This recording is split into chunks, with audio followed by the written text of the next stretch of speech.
नमस्कार, लोक देश डिजिटल में एक बार फिर आपका स्वागत है। मैं हूं रत्नाकर त्रिपाठी। आज की बात मध्य प्रदेश से जुड़ी हुई है और मध्य प्रदेश से उसका कुछ हल्का हल्का सा दूर का नाता भी है।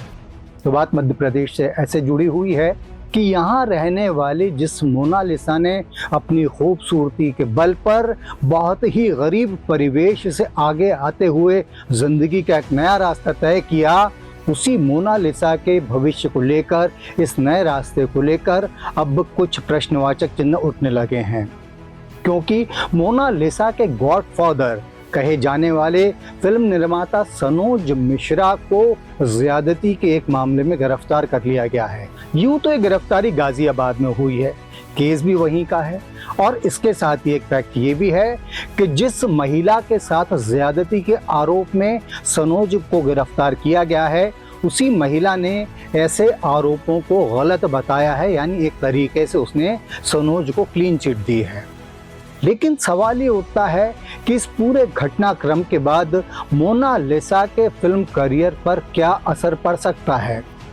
क्या अब उनके लिए एक ये अलार्मिंग सिग्नल होगा कि वो आगे बढ़ने से पहले ये देख कर चलें कि कहीं वो किसी गलत दिशा में तो नहीं जा रही हैं।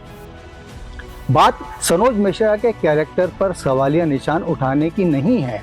बात केवल ये है कि इंडस्ट्री में जिस हाथ को थामकर मोनालिसा आगे बढ़ रही थी, उसी हाथ में हथकड़ी लगने के बाद अब ये सवाल बहुत बड़ा हो गया है कि क्या मोनालिसा का करियर यहीं आकर ठिठक जाएगा। क्या सनोज मिश्रा कानूनी दांव पेच के चलते अपनी उस फिल्म मणिपुर फाइल्स को आगे नहीं बढ़ा पाएंगे जिसमें उन्होंने मोनालिसा को कास्ट करने की घोषणा की है। इन सारे सवालों के बीच हम सभी की तरह यही कामना करेंगे कि मोनालिसा को सुनहरा भविष्य मिले, उनके सपने सच हों और सनोज मिश्रा की किसी गलत छवि का उनके करियर पर कोई असर न पड़े।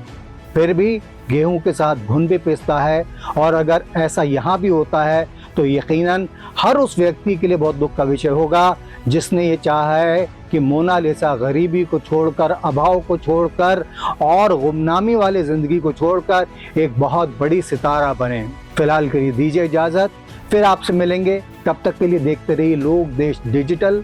नमस्कार।